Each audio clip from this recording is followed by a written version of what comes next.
बिना शिव के मुक्ति नहीं होती।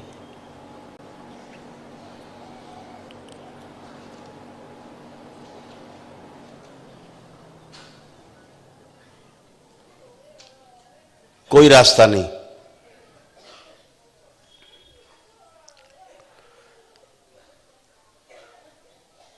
मुक्ति का अर्थ है, जिस मुक्ति की हम बात कर रहे हैं अभी, मुक्ति कई प्रकार की है। अभी हम जिस मुक्ति की बात कर रहे हैं, यह मुक्ति प्रेत योनि से मुक्ति की है,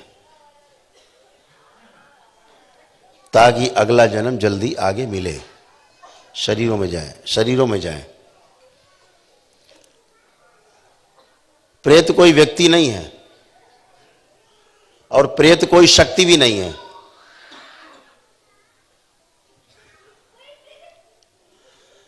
प्रेत एक भाव है।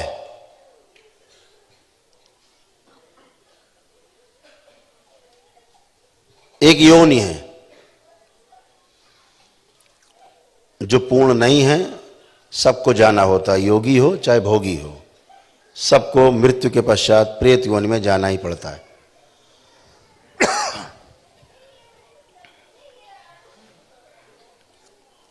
जो पूर्ण नहीं हुआ है, समाधि प्राप्त नहीं है, इनलाइटेंड नहीं हुआ है, वो चाहे साधु संत हो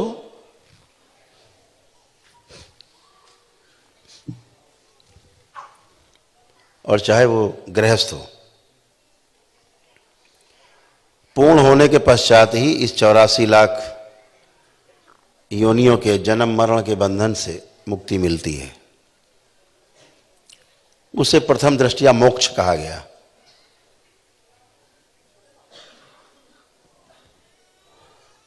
मेरे देखे मोक्ष एक लंबी प्रक्रिया है। 50,000 वर्ष से लेकर के 1,00,000 वर्ष तक की तप तपस्या का परिणाम पूर्णतया मोक्ष है।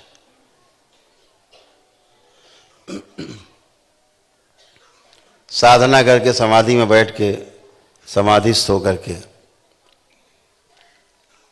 जो लोग इनलाइटेंड हो जाते हैं, वो मोक्ष नहीं है।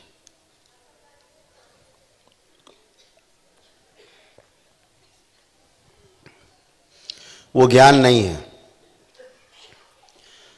अभी ज्ञान प्राप्त करने के लिए केवल तैयारी है, समाधि। समाधि का अर्थ है समय आधि, समय से पार जाने की जो स्थिति है उसे समाधि कहा गया। जैसे पृथ्वी पर रह करके आप पूरी पृथ्वी नहीं देख सकते, तो पूरी पृथ्वी देखने के लिए क्या करना पड़ता है? पृथ्वी से दूर जाना होता है अंतरिक्ष की यात्रा में। तो आपको फिर आपने देखा होगा कई जगह कि अंतरिक्ष से पूरी पृथ्वी दिखाई देती है। ऐसे ही समय के पार जाना। अभी तो समय के अंदर हैं आप, एक ब्रह्मांड के अंदर जब तक हैं तब तक आप समय के अंदर हैं और समय के साथ आप चलने को मजबूर हैं। जिस टाइम जोन में आपका जन्म हुआ है, जिस टाइम जोन में आप रह रहे हैं, वहाँ रहने के लिए उस टाइम जोन के अनुसार आप बाध्य हैं। जैसे मछली जल में रहने के लिए बाध्य है, पक्षी वृक्षों पर रहने के लिए बाध्य हैं। पक्षी जल के अंदर नहीं रह सकते और मछली जल के बाहर वृक्षों पे नहीं रह सकती। दोनों बाध्य हैं, अपने अपने स्थान पे रहने के लिए बाध्य हैं। तो प्रेत योनि एक भाव है, एक योनि है। प्रेत कोई व्यक्ति नहीं है और भूत भी कोई व्यक्ति होता नहीं। आपकी जो स्मृतियां हैं भूतकाल में, आपकी कोई पुरानी स्मृति है, किसी ने कभी आपका अपमान किया हो, वह जो अपमान की स्मृति है, जितनी बार आपको याद आएगी उतनी बार आप परेशान होंगे, उतनी बार आप तंग होंगे।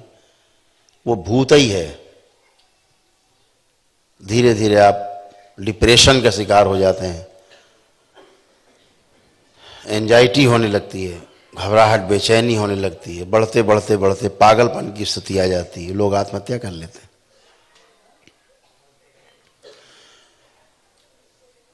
तो भूत का अर्थ है जो हमारा भूतकाल में बीता हुआ समय है, उसकी स्मृतियां, वही भूत है, वही पतंग करेगा।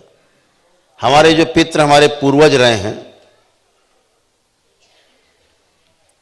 स्मृति के रूप में हमारे बीच में रहते ही हैं। जब तक वो स्मृति रहेंगी, उनके कष्ट आपको रहेंगे।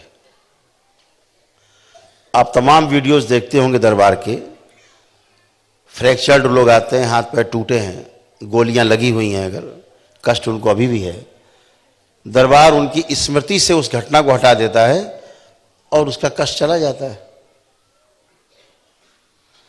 ऐसे ही आपकी रोगों की स्मृतियां हट जाती हैं और आपके रोग भी समाप्त हो जाते हैं। यही साइंस है, यही दरबार का अनुसंधान है कलयुग में, जो पूरे कलयुग में अभी तक, द्वापर के बाद